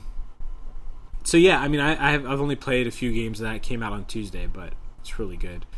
I have to say though, my PS4, it's dying on me. Is it? Yeah, it's messed up. Like, so it never comes out of sleep mode properly. It comes in the zombie state, and I've tried multiple times. This happens every time. Put it into sleep, or it automatically goes to sleep, and then I'll hit the button either on the controller or the power button. It'll come up for a second, the blue light, and then it'll you hear a click happening, and it turns itself off. Like there's some panic circuit or something. It's like bloop, and then it goes. And it just cuts off. But then if I unplug it and plug it back in, it boots up fine. That sucks. Are you gonna? I haven't. Yeah, I'm definitely gonna get it replaced, and I'm kind of waiting until there's a lull when I don't have games I want to play. Yeah, I might play MLB The Show for a while and then file that report because I know I'm gonna want to play Last of Us, Destiny, Drive Club. Well, when is Last of Us coming out though? It just said summer, I think. Yeah, so I mean, it's probably going to be a while. But I don't know. I mean, but when they say summer, when they say a season, usually they mean last week fiscal season. So it's probably going to be August when that comes out. Yeah, because that's going to be one of the big ones for me. I've been wanting to play that for a while. I've been waiting to see if they were going to do a PS4 version. Me too. So I'm very excited that they are. I definitely want to play it, given how much positive things I've been hearing about it. It's with Southern really hardcore. It's won every award. I tweeted this a while ago, but I was like, if they come out with a Game of the Year edition, it should just be called the All of the Awards version. Just won everything. It's probably the most awarded video game of all time. I mean, that's not saying a whole lot because we haven't been giving out game awards that much, and the number of game awards increases every year. But it won BAFTAs. It won all of the, I guess, recognized serious awards. Not like Slim Jim's blog's Game of the Year award. It's serious stuff. Another game I've been playing a good bit of is Street Fighter 3 Third Strike, which on finally Monday, the third Street Fighter has come out. We've been waiting forever. I know, there was New Generations and Second Wave, and then it finally got it right with Third Strike. Yeah. Which will be celebrating its 15th anniversary on Monday, by the way. Oh, nice. But I was finally able to work out a trade with somebody on one of the arcade forums and got the complete PCB kit, which has the motherboard, the security cartridge, the memory sims, the CD-ROM. It's a really weird. It's the excuse me, the Capcom CPS3 system. Yeah. So it plays a few different games, but I've been playing that, and I've never really been an expert at that one, but a lot of people still feel it's one of the best Street Fighters ever. I've heard that. Even as somebody who like I like to watch fighting games. Like I enjoy watching championships for stuff like Injustice and Killer Instinct and the Street Fighter stuff. Not so much Marvel vs. Capcom, but a lot of the others I like to watch and like get into. I totally get into watching, but I don't really keep up with like the ins and outs. I don't read, Shuriken and all that stuff. But I have heard, though, yes, I've heard other people say, "Oh yeah, Third Strike." Like apparently, isn't there still like a pretty decent community playing it too? Yeah, definitely. I mean, it until Street Fighter 4 came out, even after Street Fighter 4 came out, it was present at every tournament as one of the main headlining games. Yeah. And you think it's been 15 years, so there's still tournaments that it's not like in a side room or whatever. Yeah. One of the main games is still Third Strike on stuff. So, and I don't know if you've ever seen, there's a YouTube video of Daigo. Yeah. The parry thing. Yes, he parries every single attack on Chun-Li's Ultra, and it's one of the, I guess, most iconic moments in competitive fighting games. Yeah. Oh, yes. Yeah. I don't know. I watched that. It's kind of the same thing as hearing the Braves win telecast. It's Braves people win! Just going nuts. Braves win! Braves win! Any Atlanta listeners will understand that. I wonder how many, just as a sidetrack, I wonder how many people who follow baseball but have never really followed the Braves know that as well. I guess how not popular many. is it? Because we know, and this sounds terrible. I've been out of baseball for far too long. Well, no, I haven't, because they suck now. Baseball's dead to me. But where what's his face was going around the bases doing the fist pump thing. Yeah. I know that, and I never followed that. Talking team about ever. Joe Carter, the Blue Jays, or no? You're talking about the guy who turned out to be a total douchebag. Yeah. Gosh, man, I should know this. You should know this. You're those of you who don't know, Capanius is hardcore baseball. Apparently not. Triple X hardcore baseball. That's right. I guess not. I mean, double X. He was ostensibly a baseball fan until or things he wasn't. The Jose Canseco where he the ball bounced off his head and went over the thing. There are those scenes that even if I didn't watch in baseball at the time, I know those scenes. I recognize those scenes, and things just that in general. But I wonder how many people again who watch baseball, pretty up on it, know that scene. That's the them. Oh yeah, I know the Braves when win. Sid slid. Braves win. Yeah, when Sid slid. That scene. I mean, again, it's hard to judge accurately because I've been in Atlanta and I was a Braves fan big time around that time. So obviously, it's ingrained in my memory because it was so huge and because it was been played a gajillion times in Atlanta. Yeah. But I'm wondering how many people outside of Atlanta, but are still baseball fans, immediately recognize that. I don't know. They probably just have a more they probably don't have emotional connection to it. Right. They probably know about it. Right. Yeah. Because I remember I grew up in Atlanta, and let's see, 92. I was 10. I was 10. And when that happened, I was just losing my 10-year-old mind. I was just oh my God!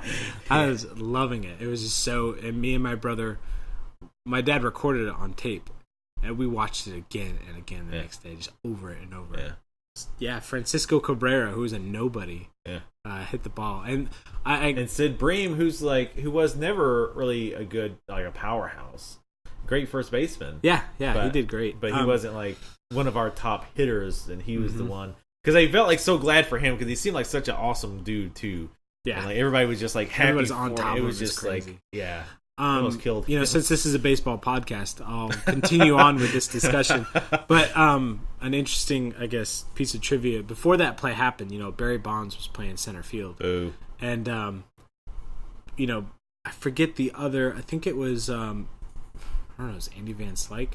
The other fielder basically told Barry Bonds you need to come up a little bit because, Barry Bonds was playing left field, and the center fielder, who's the captain of the outfield, is you need to come up a little bit because if the ball is hit to you, you need to be able to throw it in to the plate and get, because Sid was on second and David Justice was on third, and they were down by 1 run, and so Barry Bonds flicked him off. Oh, it's don't tell me what to do, and he was too deep to make an accurate throw to get Sid out. If he had come in, he would have gotten that throw out, and Sid would have been out. I mean, probably. He was not a good runner either. That's the other thing. He did not have great legs. Exactly. And the play was just ridiculously close. So thanks to Barry Bonds being a douchebag, both then and now, a total dickhead. Screw you, Barry Bonds. Yeah. Well, it's funny because this year was the 50th anniversary of Hank Aaron hitting the 715th home run, and they had a big on-field ceremony on opening day, because opening day was like to the day the 50 years. Oh, wow. And they announced it. It's like baseball's true home run king, Hank Aaron. It is, yeah. So there's no ambiguity in Atlanta that Barry Bonds can go to hell. But yeah. I really enjoyed this episode of Super Baseball Talk Turbo HD Remix. We're going to start a second podcast where he talks about baseball and I just go, remember the 1987 Braves? Because that's the last time I really kept up. Well, 1990s Braves. Remember those? It's the only time I kept up with them. But I actually do remember the 1987 Braves. And those were dark years. Yes, they were. I do vaguely recall them watching with my grandfather. But, I remember because this really is a baseball podcast.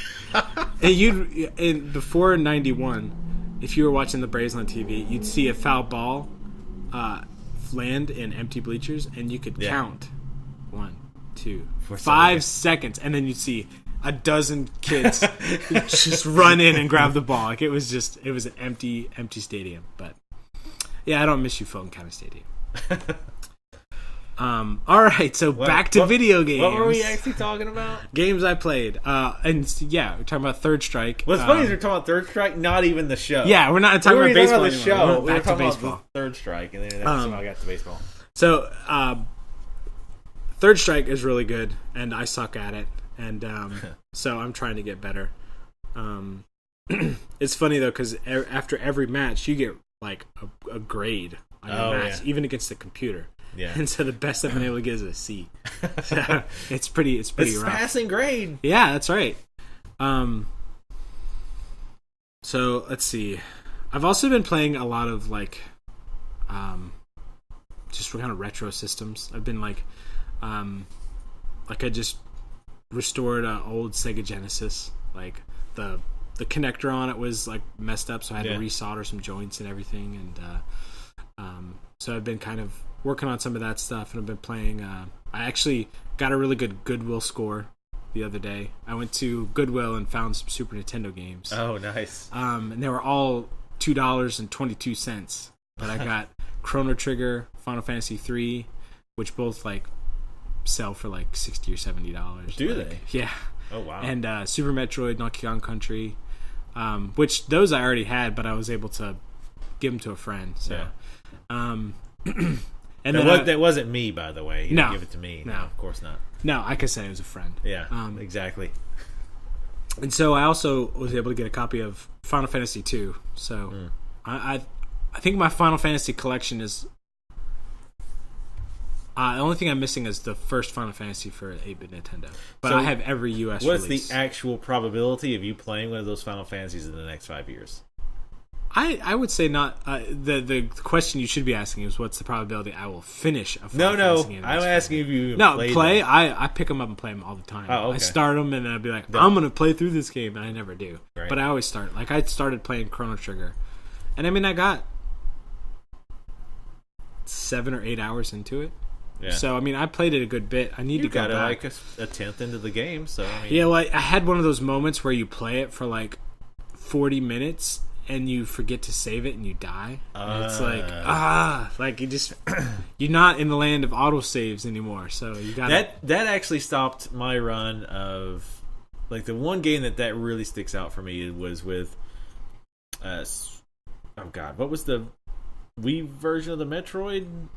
Other M? No, not the terrible version. Or no, I guess this was GameCube. Oh, Prime. Prime, yes, Metroid Prime. I got pretty far in Prime.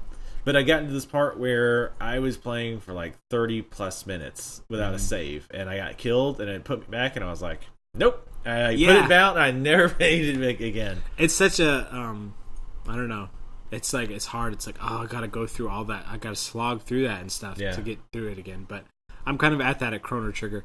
And actually, this is the first time I played Chrono Trigger. Like, a lot of people say it's the best Super Nintendo RPG, and it is really good. Like, I have to say, I haven't beat it. I played it like 2 hours or so, 2 or 3 hours, and I couldn't really get into it. I want to like go back to it at some point, give it like another shot, because I do know people go on and on and on and on about it. Yeah. So I wanted to give it a shot, but it's really got awesome. The one thing I like about the battle system is how a lot of abilities are dependent upon the people that are also in your party. Like, these two people have this ability together. Yeah. These two people have this ability together. And so making an effective timing where that person is available to do that ability at the same time this person's available. There's some interesting strategy there that's unique to it. It's not like, tired JRPG stuff that's the same. It's a kind of a unique combat system.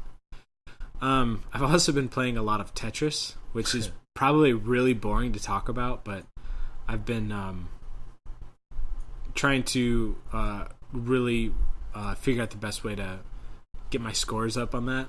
Looking at kind of like what some of the high players do and everything, and it's like, so I was like actually looking at that, like, you get how many points you get for each, like, 1 line, 2 line, 3 line, and it's like you have to just do Tetrises the whole time, right? Yeah, because the difference in points between a Tetris and 3 lines is like tenfold or something. So wow! It's just like it's huge gap. And I've also been playing different versions of it, and I have to say I still think the original Game Boy version of Tetris is my favorite. Like, did you play the Tengen version? I have before, but I don't have a copy of that. I need to get a copy of that. I've also been playing. I was also playing Tetris DX, which it has a lot of really cool features. Like, it'll save your high scores. Yeah. And there's different play modes, but it's kind of the first. It's kind of what I consider like the beginning of the downhill descent on Tetris games, because it adds infinite spins, which I think is a bunch of bullshit. Infinite spins. Yeah, like as long as you keep hitting the button to spin, your piece won't place. Oh.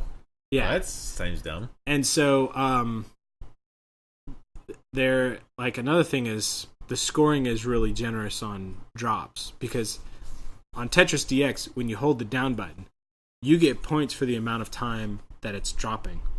But on the original Tetris, if you stop fast dropping it, then it'll, like, you won't get points if you, like, hard drop it and then stop, and then it drops on its own. You won't get any extra points. Oh, okay. But on Tetris DX, it's like these weird, like, scoring nuances that I was kind of interested in. Yeah. Which makes for great radio. Oh, it does. Please tell me more about your high scores in Tetris. Yes. It's amazing, too, like, how I love that game. There's always these sub-communities who just dive so deep into this one particular thing, and they've got, like, all these nuances figured out to a T. Like, you find there's one thing that these people just, for whatever reason, just absolutely hook onto, and they figure out every single little thing about it. Yeah, and it's just, I don't know, there's the thing about that's interesting about Tetris is there's all these evolutions of, like, how the game actually plays. Yeah. And every evolution has gotten more and more about accessibility. Yeah. So if you want to play, like, a brutal version of Tetris, it's like NES or Game Boy Tetris. The Dark Souls of Tetris. Exactly. So yeah, for whatever reason, I always come back to that game every few years. I have to say, like, even when Tetris was a big thing, like, I enjoyed playing it, but I wasn't never really into it. I played it because I had it. And it was like, it's a good time waster, but I never was like, oh man, I friggin' love Tetris. Like, it just never flipped the switch for me. I enjoyed it well enough, but I wasn't, like, crazy about it. I remember closing my eyes and seeing Tetris pieces, Tetris blocks dropping everywhere. Yeah, that's when you probably should get some third party help. I would say. Yeah, but that's just my opinion. So, I think that's pretty much it for games I've been playing and stuff we've been doing related to games. So I guess it's time for our news section of the podcast. Yay! We only talked about like 4 different games. Yeah, we still managed to stretch that out forever. Yeah, exactly. So I guess one of the stories we wanted to talk about was the recent news from Nintendo that Tomodachi Life will not being allowing same-sex relationships. To give you a quick rundown of what Tomodachi Life is, it's kind of like Sims with your Miis. So you basically have your Mii, which is your avatar, on Nintendo platforms, and Tomodachi Life lets you like just do stupid things with the Mii, like Sims did, interact with other avatars and everything, and have relationships with other avatars. So you can. So will this be like an online game at all, or is it? I think there is some, probably knowing Nintendo, a very simple, interaction online, like not like persistent worlds where you can get on a chat or something, but maybe just like a messaging system and maybe like sending items. Because I know that I think the real problem with people being able to intelligently discuss this problem is that nobody really has a good grasp on what Tomodachi Life is. Right. I mean, it's not like we've ever had a version of this game come out here. Right. This series is big in Japan. Oh, is it? Okay. Yeah. Like they've already released it in Japan, and so they decided, let's localize this, get some money, because 3DS or Nintendo's not doing that great. So I think the idea is just putting some out in the U.S. So when they first announced that they were going to release Tomodachi Life in the U.S., some people created an online petition, like, hey, we really want the ability to have same-sex relationships in Tomodachi Life. And I mean, that totally makes sense to me. Like, if that is your orientation and this game is about making a representation of you, then you would want to also have the ability to have your orientation in the game. Right. So if I was, gay or lesbian, I would want that ability to do it, to play that game. Right. Yeah. I'm not really into, like, I wouldn't be interested in this game anyway. But right. Yeah. I think I guess the thing that, like, I understand where those people are coming from, but I guess the thing that bothers me is like how righteous people are about like a dumb little game. Like, people are just like, they really are backwards. Like, they just need to get their heads out of their asses. And it's like, in some respects, I agree, because they're being very stubborn about it. But at the same time, it's like, did you really want to play this game? Like, is this a game you would get if from the start same-sex relationships were... I mean, it could be. But the point is, like, they've made their decision, and so if that informs your buying decision, just don't get it. Like, right. It's not like... well, just not buying it is not an option these days. Like, now you have to... Like... You have to have righteous scream it anger down and post on your Tumblr and post on Twitter and Facebook nonstop about how terrible they are and all that other stuff. And I definitely agree that it's stupid not to have it. And I think it was, and I wouldn't be surprised to see it like patched in later, probably, because we talked a little bit earlier about how, well, maybe it's a case where it would just be too much to change at the last minute because it might cause problems and with the codes and whatnot, or with the code and whatnot, and I could totally see that. But if they were going to do it, I would see them saying, okay, well, we'll put it in, but it won't be at release. Yeah, we'll fix it after a release, but we will be putting it in. We just have to patch it. We don't want to do it at the last minute. So I get the impression they're more just like not just flat out not wanting to do it, just for other reasons other than technical, or maybe we don't know. It might take a lot of work to fix that. And I mean, this decision, no matter what you decide on it, there's going to be a segment of people that are upset at Nintendo. Yeah. So if they did say, we will allow same-sex relationships, then you have a different group of people that are irate with Nintendo. Right. And I don't agree with those people.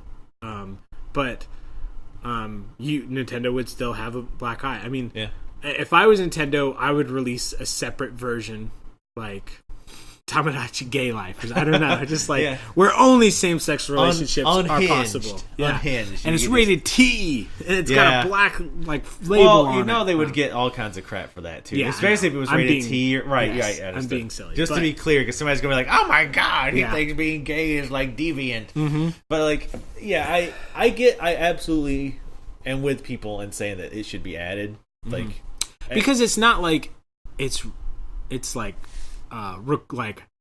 there's a dialogue. It's like, would you like to have a gay relationship? Like, it's just allowing you like, and if it doesn't occur to the kid to do that, then it's not like the kid is presented with like, would you like to be a homosexual? Like, I think the problem is that it would be presented that way by certain media outlets. That rhyme with box. Yes.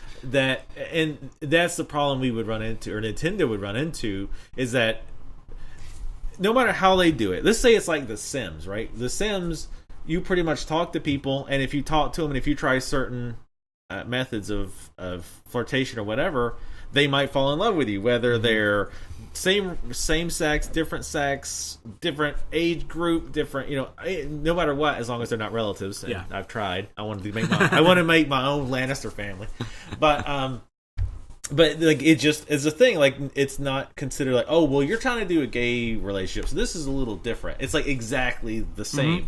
So I think if they did that, the problem is in The Sims, I think they get away with it because I don't feel like The Sims is as much targeted or perceived to be targeted as children as Nintendo in general is. So I think the issue would come up is that, well, Nintendo is still considered to be, rightfully or wrongfully, is considered to be more the kids' platform, the children's platform. So having that option there, certain people and certain outlets will try to construe that as, oh, they're trying to push the gay agenda and they're trying to turn our kids gay and all this other stupid shit. So, and I don't know if Nintendo's thought this much about it. My understanding is that Japan is pretty conservative still as far as gay and marriage and all that. So it might not even be a strategic, because I mean the Japanese companies do tend to be like, well, we're just not going to do that because this is the way we feel about it. It's not like, well, the bottom line says this.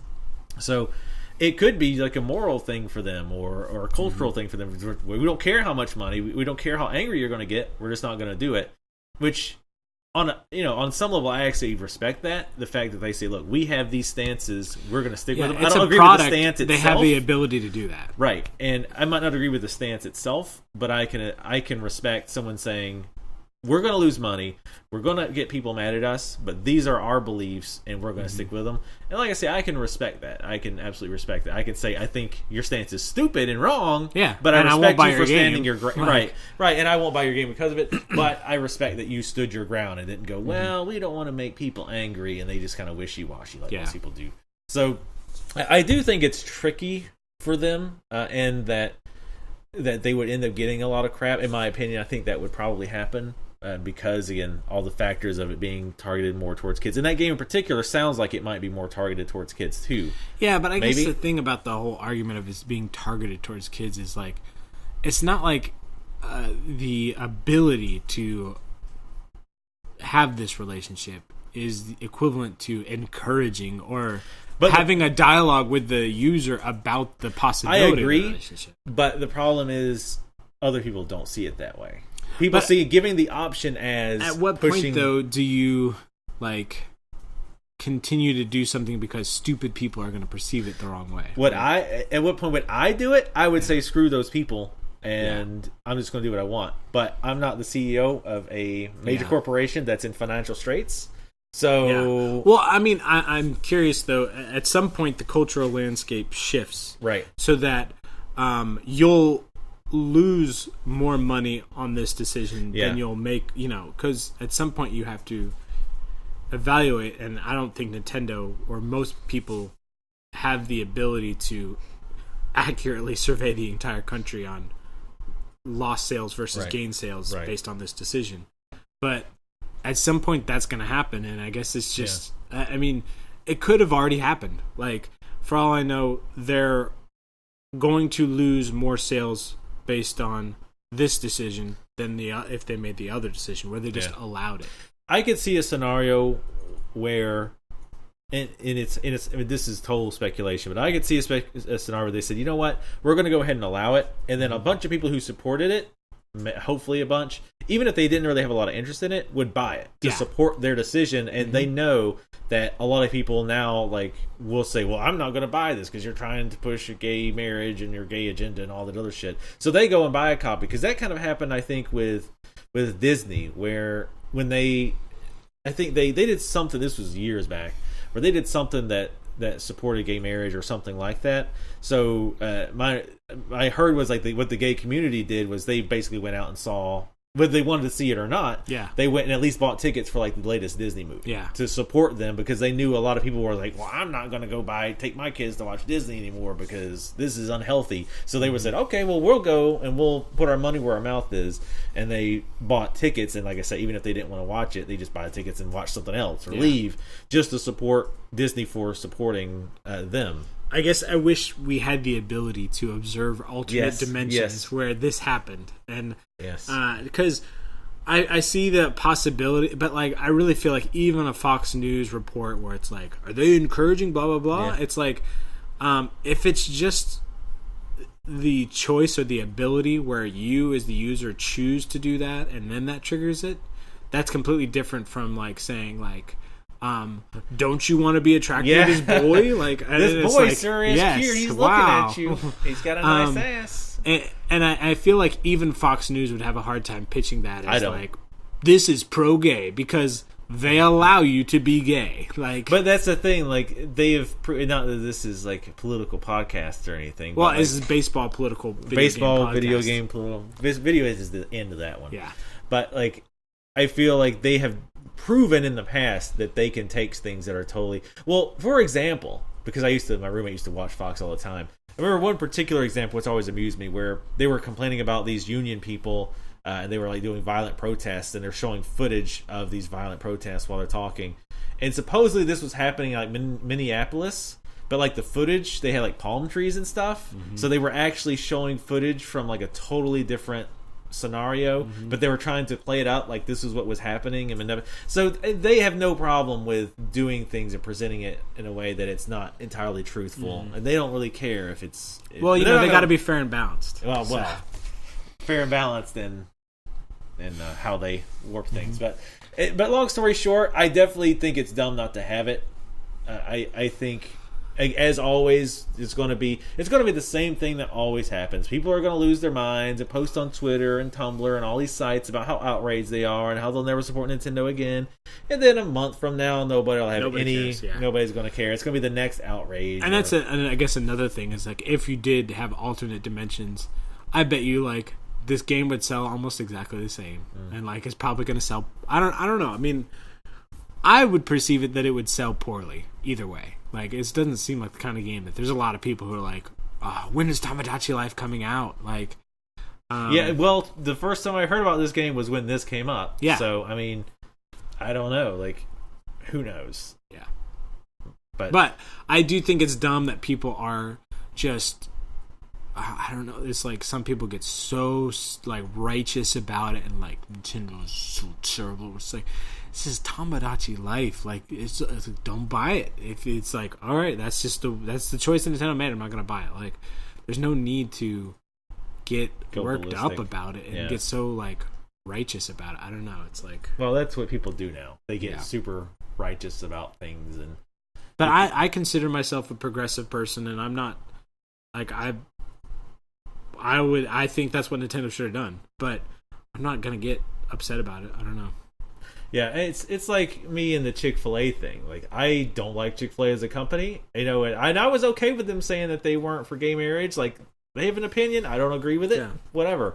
I had the problem when they start supporting charities that outright spend money to keep gay marriage from becoming law. That's where I'm like, okay, now we've kind of crossed the line. Yeah. So I don't eat there. But you're not going to see me having, like, screw Chick-fil-A.tumblr.com, and I'm not going to sit there and, like, if somebody goes, hey, let's go to Chick-fil-A, I'm not going to be like, hey, well, fuck you, piece of shit, how dare you support them. I'll just say, you know what, I'll say, I prefer we don't go there. Yeah. And but if, like, I'm with a group of 5 people and they're like, let's go to Chick-fil-A, I'm not going to be like, well, no, I'm not going. to provide an intelligent counterpoint to those things that you're listing, it is delicious. I mean, good. On the other hand, the chicken tastes good. It's good. So I've always thought, even before I disliked Chick-fil-A, I've always thought they were overpriced. Well, I mean, when you consider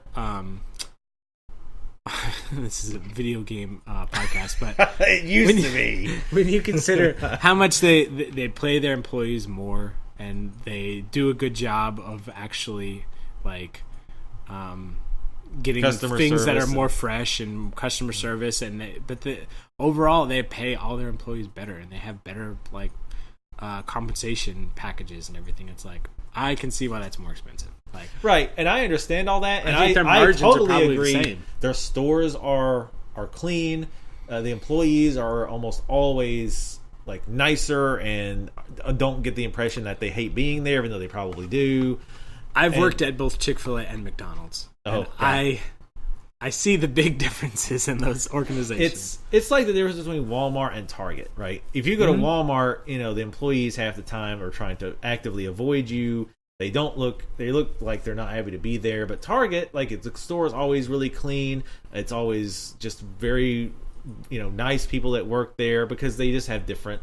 And I'd rather go, and I'll pay a little bit more to go to Target, because it's just a better experience overall. So I get that about Chick-fil-A, but I've never been like that crazy about the food. But yeah. So that's Tomodachi Life.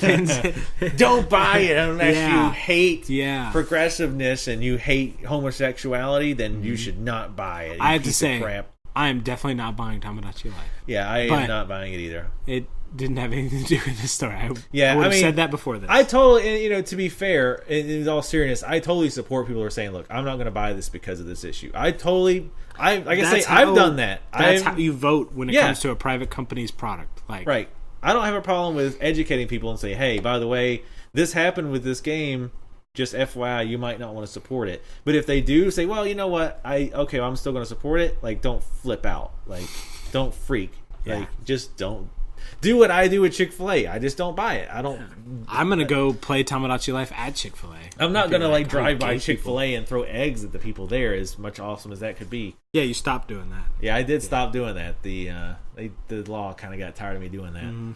But yeah, I guess that's Tomodachi Life. Do we have time to talk about the other thing? What was the other story? The towns. Oh yeah, Steam Early Access. So, I think we did talk about early access and the potential pitfalls of early access earlier. And now we're seeing them. And now, they're finally coming to light. Well, even more so. We saw issues with Gary's. Well, no, Gary's mod wasn't early access, but War Z. Okay. Yeah, we saw it with that, but I think this is another side of the same coin. Yeah. So, Steam Early Access basically allows you to buy a game while it's still being developed, in the, understanding that you get the game at all stages of the game, and presumably the game would be finished at some point. But in the case of Towns, the developer decided it wasn't worth his time and effort anymore, so he is not working on it anymore. And that can be interpreted as the game did not get finished, or the game is now finished because of the fact that he's not working on it anymore. So it's a little murky, and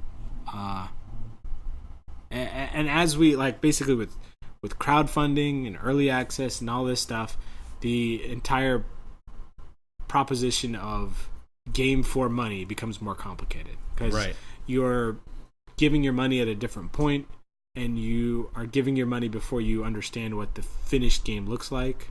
And so I really think it should be buyer beware. I mean, it's like you made that decision, and you should have known that this was a possibility. You're taking a risk when you do this. And Steam is allowing people to make a potentially risky purchase, but and I'm okay with that. I'm okay with them saying, "Look," and they very clearly mark early access games as early access. Yeah, I mean, if they were being deceitful about it somehow, and they were saying this is the game, right? That's and they one have a thing, big blue banner on there, and it has an explanation clear of what all of it means. So there's no ambiguity there of what you're getting into. But the flip side of that is people will say, "Well, this is the first early access game I bought, and this bad thing happened, so I'm not going to support early access anymore. That's a totally valid complaint. I mean, I think it shouldn't be as simple as that, but people who don't want to, okay, let me research this game and see if the developers behind it have a good track record and blah, blah, blah. But I can see people saying, well, because of this bad experience or two, I'm no longer going to support early access games, which hurts those who are doing early access and using it to, I guess, the intended, using it for the intended purpose of coming out with a 1.0 at least of a game and saying, okay, this has all the features that I wanted, or all the features that I consider to make a complete game. It's mostly bug free, no game killing bugs, and from here on, anything else is gravy. But here's your 1.0 of the game. And from what little I read about this game in particular, the Towns, from the quotes, it sounds like to him he feels it's not in beta or alpha status anymore. He feels like it's like a done game. Like, not just because he's done working on it, but because I could have just sold this today as a finished game instead of doing the early access. And I would feel like I'm giving you a full game, not like a car with 3 wheels. Yeah. But I think the differences in communication, there was expectation of features that were being worked on that just got scrapped. And so a lot of people, he had already communicated intent on features to people. And so people could have basically bought with the understanding that those features would be implemented, and then that's just not the case. And so I do think this guy, to be in the same breath to already be talking about a sequel, that's super dick move. I would have probably not talked about that. Yeah, I would have maybe thought it. But don't say it, because now it really sounds like. And imagine if he used Towns 2 early access. It's like, I'm sure that'll go really well. Yeah. But to say that, I mean, I'm trying to see it from both sides. But to say that, because again, from my reading, because I kind of did a quick read of the story before we did the podcast, but it sounds like basically he was saying, well, we didn't sell enough early access, so I'm just going to stop development on this. Like, I wasn't making enough money from it. It's like, I personally view early access is the game's going to get done. Yeah. It might take longer if we don't get enough people in early access. It might take an extra year or whatever because we won't have the money. We can't do it full time, whatever.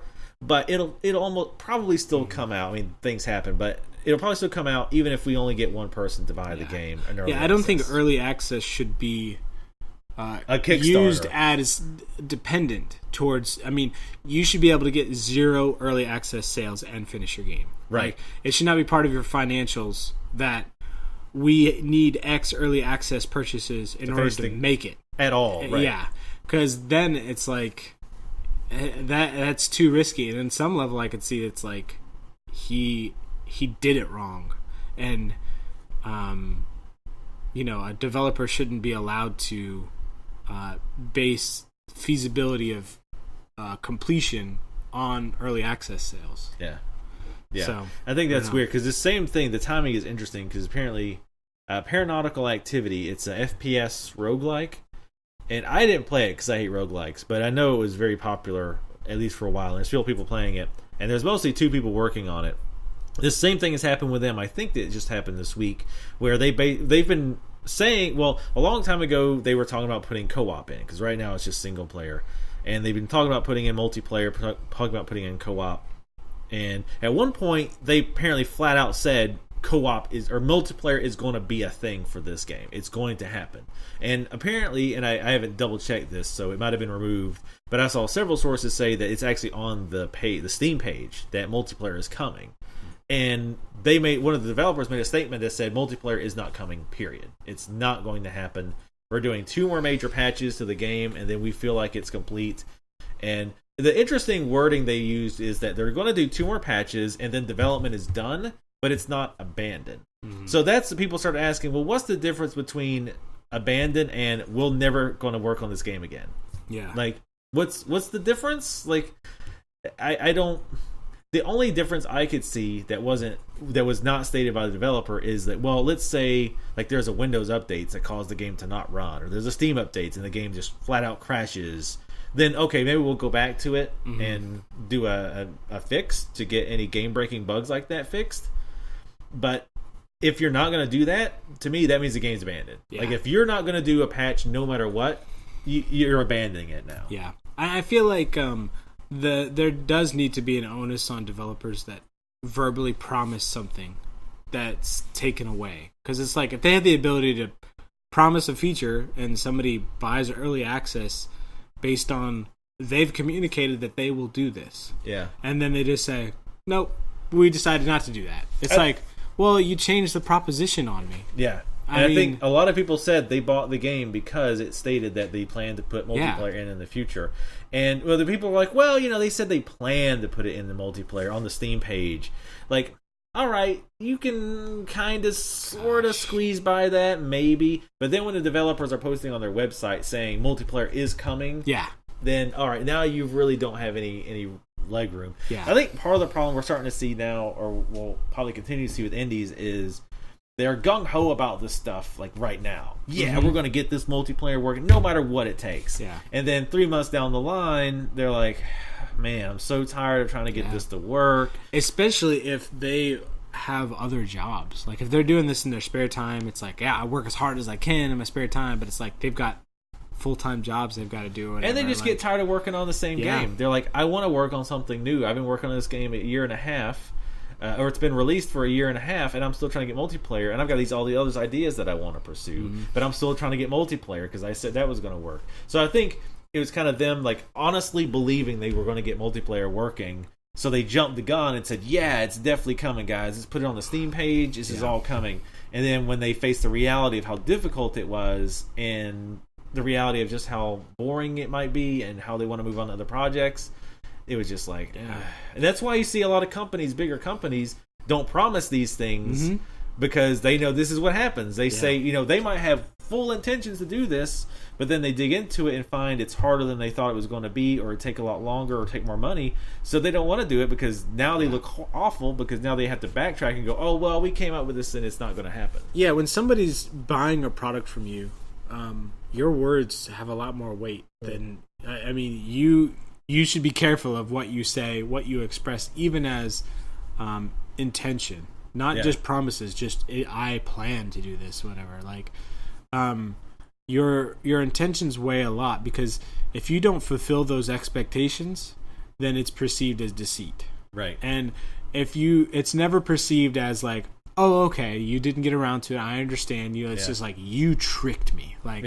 and that's what you people are going to do. You gave up on this. And early access and crowdfunding aren't all like roses and perfect for everybody. There's a dark side to the possibility of unfulfilled promises. And it's like, I don't know. I mean, it's like, in the end, do these new methods of selling games bring more good than harm, or it's like, do they balance out? Like, it just seems like there's gonna be both developers and gamers that get burned by these new models of selling. Like, and I think too many people go into things like Kickstarter and early access, Kickstarter in particular, where they get the idea that, oh, or for Kickstarter, it's I'm pre-ordering the game and I'm getting these cool other things. Or on early access, they're like, well, the full game's definitely coming, but I'm going to, I'm going to get in early, and it's going to be kind of buggy or whatever. And I think it's more true with Kickstarter that you might put money in and get absolutely nothing in return. That's kind of the understanding. Early access, I think it is understood, all right, at some point the game will be quote-unquote finished. But now we're starting to see the timelines where these games that were in early access are kind of coming out of them, like with Talons and Paranautical Activity, where the developers feel like, okay, the game's done, but the players are like, no, I don't feel like it's done yet. Like, so now there's this disconnect between when the developers think they've got a 1.0 product and the customers feel like that. And we've had other games come out of early access, and it seemed there wasn't any like, this game's not full. But I think in a lot of those cases, it's like, this game's out of early access, but we're still gonna patch and tweak things here and there. But with these two, it's like, it's not just coming out of early access, we're done with it. Like, we're not gonna work on it anymore. This is a 1.0, and there's not gonna be, or there might be a 1.0.1, but there's not gonna be like a 1.5 or a 2.0 or whatever.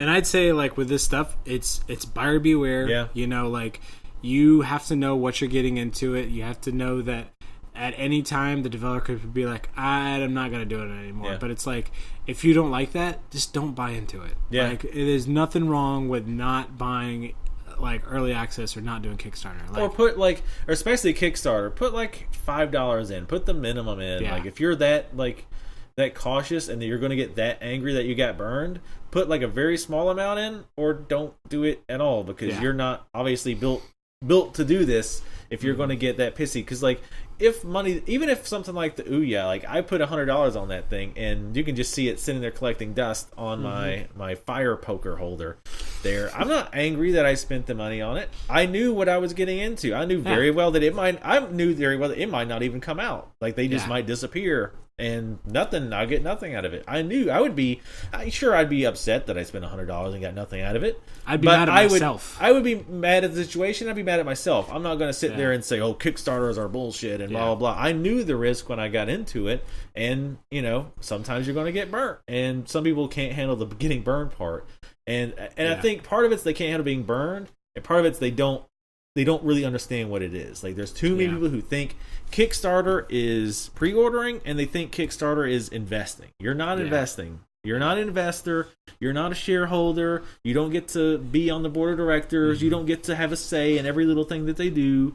You gave money. I don't know what a good name would be for that. You gave them money. Kickstarter. Yes, that's a good name for it. You kickstarted it. You gave money with the understanding that you would get X perks for putting that money in, and that's where it stops. And you might not even get X perks if things go bad, too damn bad. Well, I'm glad that despite the baseball and political leading, we were able to tie it up with a positive video game message for you guys to take home. Don't be stupid. It's like, don't be stupid and understand what you're actually buying. Right. Exactly. But I think that is that's the conclusion to our very, very special edition, Mother's Day edition of Super Game Talk Turbo HD Remix. So for all your moms out there, happy Mother's Day. Happy Mother's Day. Tell your mom happy Mother's Day. And where can the folks at home find you on the inner tubes? My main site is youtube.com/Vertigo Tea Party. You can also get me on Twitter at MalachiVT. That's MalaChaivT. And you can find me on Twitter at Capania, CAPANE_US, and my blog, CAPANE.US. And what's our website? Our website is supergametalk.com.